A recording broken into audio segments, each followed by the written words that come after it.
What's going on, Z-Pack? Dr. Z here. Okay, check it out. How many of you guys have not read The House of God by Sam Shem, aka Dr. Stephen Bergman, a classic released in 1979 about what it's really like as an intern training in that decade? And Sam Shem went through this training as an intern at Beth Israel Hospital, which he called The House of God, in what was a satirical piece of fiction. And I had the incredible honor of actually talking to Stephen Bergman, Sam Shem, recently. We connected because we share the same mission, which is bringing humanity back to medicine and resisting the destruction of what has been a sacred calling. A calling where we are with our patients and our colleagues together in their suffering, and we support each other through it.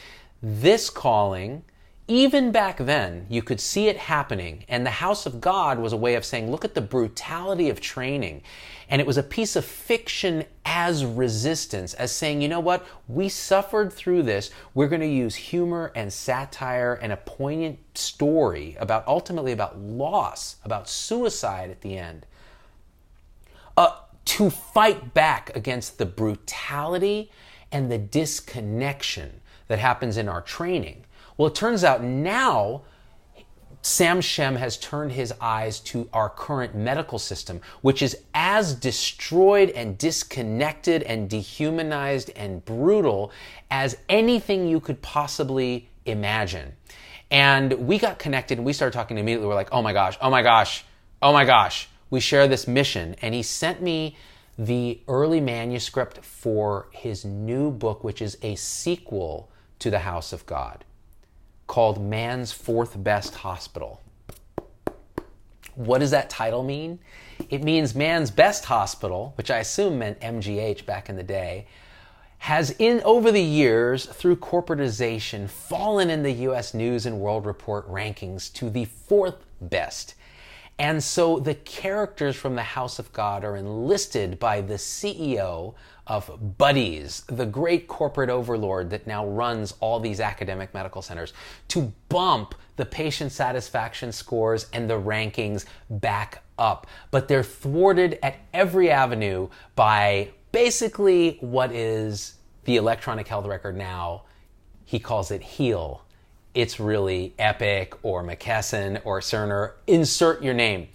And the entire story features the characters from House of God, but it is about our time and our struggle right now. Just like House of God led to probably a lot of changes in our medical residency training, this book can be part of our Health 3.0 movement together, you guys, because it is almost like the fictional story that would get us united and so pissed off and ready to resist. And that's what this podcast is about. Because talking to Sam, he writes fiction as a way to resist disconnection, brutalization, dehumanization. This book is a great example of that. And then he sent me his Annals of Internal Medicine article, the only medical article he's written about how he uses fiction as resistance. It's from 2002. I'm going to try to load it up on my webpage because it's a PDF, because I'm sure Annals has it behind some paywall, but I'll have to see. So in this article, he talks about how art and writing combined with medicine can overcome, through story, the isolation and the sense that we are all suffering alone. And he gives us an outline of how we can resist. Now, Z-Pack, when we're talking about our Health 3.0 movement, what are we talking about? Okay, here's everything that's wrong. Here's everything that's wrong. We know it's dehumanizing. We know we're disconnected. We know we're feeling isolated. We know that corporate medicine and the businessification of medicine has put constraints on us and has set us up for moral injury because we're serving the master of the finances. We're serving the accountants. We're serving our patients. We're serving ourselves. We're serving our families. And we're serving the EHR, so many masters that we're torn in a million ways, and then we wonder why we get burned out. So what Sam says is, here's how you resist, okay? First of all, and this book really illustrates that, and it's coming out in November. I'm super excited for this to be part of our armamentarium against the destruction of our calling. That's what it is. It's a calling, right? So his outline is this. First, and I agree 100% with, I'm going to put my own modifications on. In order to resist what's happening, to resist this disconnection, we have to get good at our shit in the first place. Become really good at what you do. Learn medicine or learn nursing or learn respiratory therapy or learn how to be an amazing dietitian or learn how to be an amazing, environmental services person or laboratory technologist or sonographer or whatever it is in healthcare you do. Do it really well. When you can do it in your sleep, you have more space and capacity to be present with your patients and your colleagues when they're in the middle of struggle and suffering. That means there is no excuse. That's one thing you guys know about me. Like, the only thing I really don't tolerate is people who have a job and they just phone it in. You know what I mean? It's like, it's one thing, you're burned out, you have a sense of low accomplishment, you're not enthusiastic, you're cynical. Okay, that's burnout. But when you're before burnout, if you're phoning in your job and you don't know your shit, you can just go away. You don't even need to be at the table.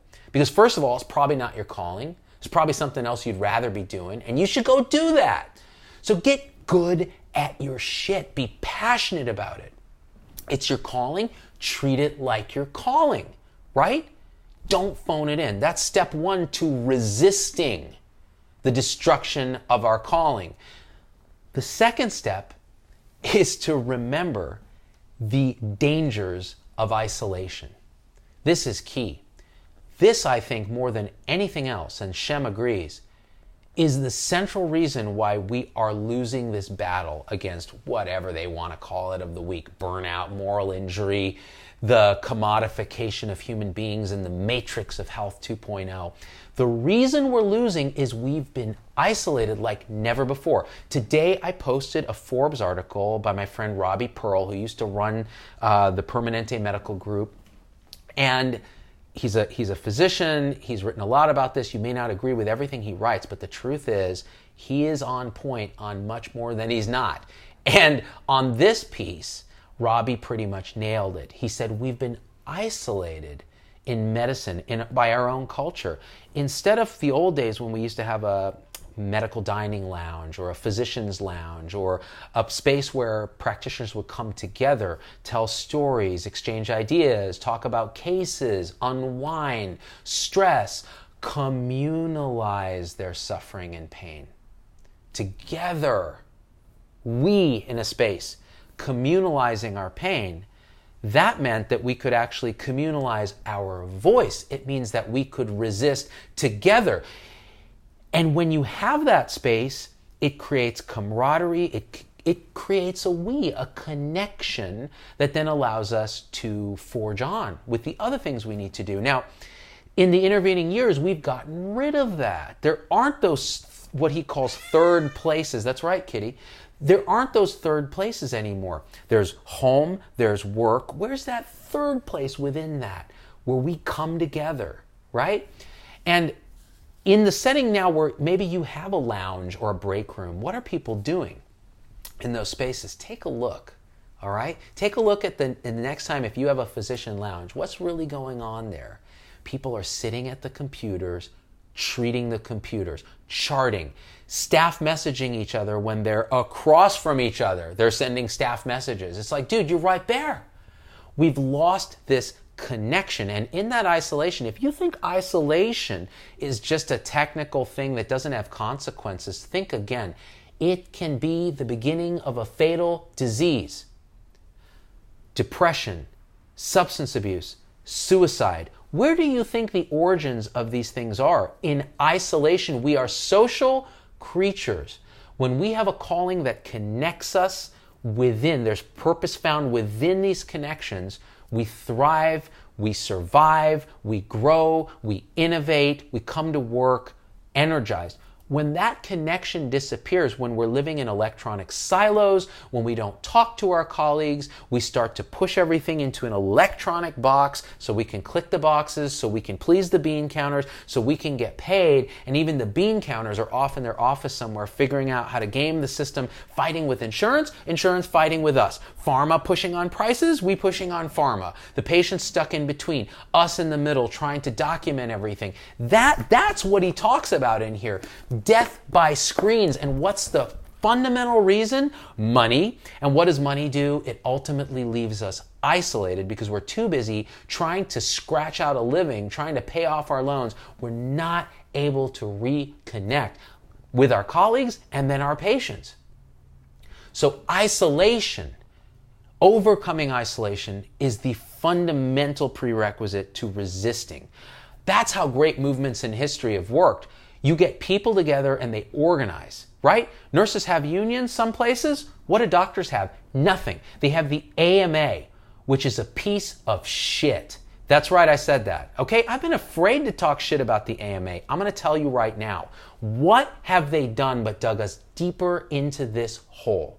Now, they have great people working with them, in them, through them, right? But as a whole, have they represented physicians as a tribe against the commodification, the depersonalization, the isolation, and the destruction of our calling? No! They make money from CPT codes. Coding and billing and this mad rush for money, they've tried to protect that. Well, the thing is, well, now what? Now what have we done? We spend all our time trying to figure out the coding and billing in the electronic chart, none of it actually connecting, okay? They're done. What we need is something brand new. Eric Topol just wrote a New Yorker piece about this. Physicians need to organize. And I'm not talking about the American Heart Association, which for years has been spewing nonsense about nutrition that was basically paid for by, cereal companies. Like they would sell oh, this is heart healthy.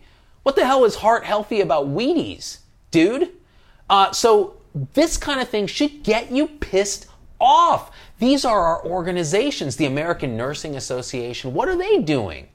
Let's really wake the fuck up right now. And this should make you mad because you know what? When you sit in the break room or the physician's lounge and you connect with your colleagues one-on-one and you communalize the pain that we're all going through and the suffering on behalf of trying to take care of our patients, that's when you start to realize, no, you know what? If we just took this and brought it forward and spoke with a voice, it doesn't even have to be one single voice, but one goal, which is repersonalizing and de-isolating medical care and taking the clicks out. I think we can agree on that, don't you? And then you know what? Then it's not a fight with insurance and a fight with pharma and a fight with government. It's us standing up with a voice. And that's the third principle of resistance. We need to speak up. Now, how do you speak up when you're going to get fired for opening your mouth? Man, I hear from so many people, doctors and nurses and everybody. If I say anything, I will get fired. That's why, Z-Dog, we want you to say shit. We want you to say all the bad words and the stuff, and we can kind of just go like or share, but I'm not going to put my name on it because I want to pay my loans and support my family. And you know what? When you work in a power over system like most corporate medical systems, this is a system where you gain power over others, and lower in the hierarchy, you have power over others. In those systems, right, it is really retributive. They can destroy you. It's a culture of retaliation. If you make a noise, if you're a squeaky wheel or a nail, you actually get stomped, right? The squeaky wheel doesn't get the grease. The squeaky wheel gets removed and replaced with a more compliant wheel. So how do you speak up, which is a principle of resistance? You don't do it alone. You do it together, right? In many states, nurses do it through organizations and unions. I still have a tough time with unions because in an ideal world, we're actually all aligned and we speak with one voice, right? But we can't get there without organization. And so what do physicians do? We snipe at each other. We can hardly agree on how to tie our laces right. We all have different ideas on everything. But you know what? What do I see in this tribe that we have? It's like 2 million people, dudes. 1.4 million here, like 500 and some odd thousand for Doc Vader, who's our dark side representative, who speaks about the things that we're scared to talk about.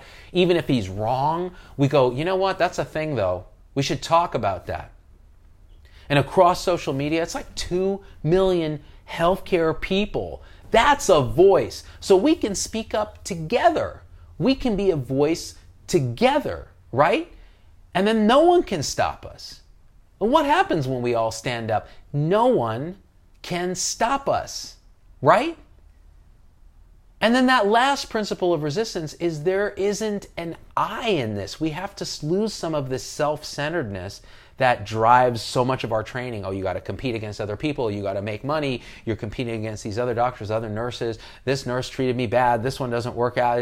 It's always me against the world. What if our language changed from I and me to us and we? Together, we can do a lot more damage in the world. Believe me, I had to learn this the hard way. And you have to go through the stages where you are very egocentric for a long time. Many of us never leave that stage. If you want to do great things in the world, start to see what great people are doing. When I look at my role models, they speak in a language of we and us. They're always giving credit to others. They're always connecting people in these triadic teams and saying, you know what, it's not about me, it's about what can we do within the connection. It's I in relationship that has power, not I alone. And so these hierarchical systems start to crumble. And where did I see this? Again, in Sam's book, in his article in Annals from 2002. Everywhere I go where I see brilliant leaders, I see this happening. So Z-Pack, I'm asking you, I'm begging you, join together with us. Let's learn our shit so we do teaching, right? We debunk nonsense. We try to counter celebrity bullshit. That's kind of what we do here together. We destroy isolation. This is a virtual tribe. Even in the supporter group, people start to form connections. We support each other when things are difficult, when we're having difficult days, when we have problems we can't solve. We can come and support each other without getting ourselves fired, right? Here on the main page, we can share videos that you agree with, whether it's about dehumanization through medical records, whether it's about violence against healthcare professionals, whatever it is, we together can have a voice. And then speaking up, overcoming this I and me, well, that's simply it's as simple as changing our mindset and our language. We should talk in terms of we. And I think together we can do this. My call to action is, if you believe in this, just share this video. Just go click share. Yeah, what this guy's saying, I agree with most of it. And then we can come together and we can do this. Listen, I see the bright spots around the country. This book is about a clinic that they build together to rehumanize medicine. It felt to me like what we try to do at Turntable Health. And even if you fail, the next one rises from the ashes. Someone takes some ideas from it and does something amazing. Even on the smallest levels, we can have a voice, we can make a difference, we can care about our calling again, we can reduce the isolation that leads to suffering and the isolation in our patients that leads to chronic disease, obesity, and suffering. And the last piece is being compassionate, witnessing and bearing witness to other suffering and caring about it. Showing love in the face of their suffering without burning ourselves out by taking the suffering as our own. Being with suffering without letting it destroy us. That, my friends, is what I learned from Sam Shem and the House of God and the sequel, Man's Fourth Best Hospital. When it comes out, you guys got to read it. You'll be throwing stuff against the wall because you'll be like, that dude, that's my boy. That's my boy right there, Sam. Anyways, let's read some comments. My clinic burned me alive, says Joe Heidler. Look over your back. We eat our young. That is I and me versus us and we. That is not the way to do it. It's a different stage of development. You have to transcend it. And sometimes entire clinics, entire organizations can be stuck in an I and me achievement mindset at the expense of actually getting things done in the world. Human happiness and flourishing comes from connection. And we shut it down in medicine all the time. Anyways, Man's Fourth Best Hospital. Check it out. I'm going to send this to Shem and see what he thinks, because he is an awesome dude, and you guys are awesome for being together with me on this. And I will connect with the supporters maybe a little later tonight. We'll do a little supporter live. If you're not a supporter, that's cool. You can come here anyways. You can always support the show with stars, or just support it by sharing it, or come join us for $4.99 a month and be a part of this secret special tribe of like 7,000 people that really we have the discussions. And again, it's a we space. That sounds so new agey, but it is true. All right. I love y'all. I do. We out. Peace.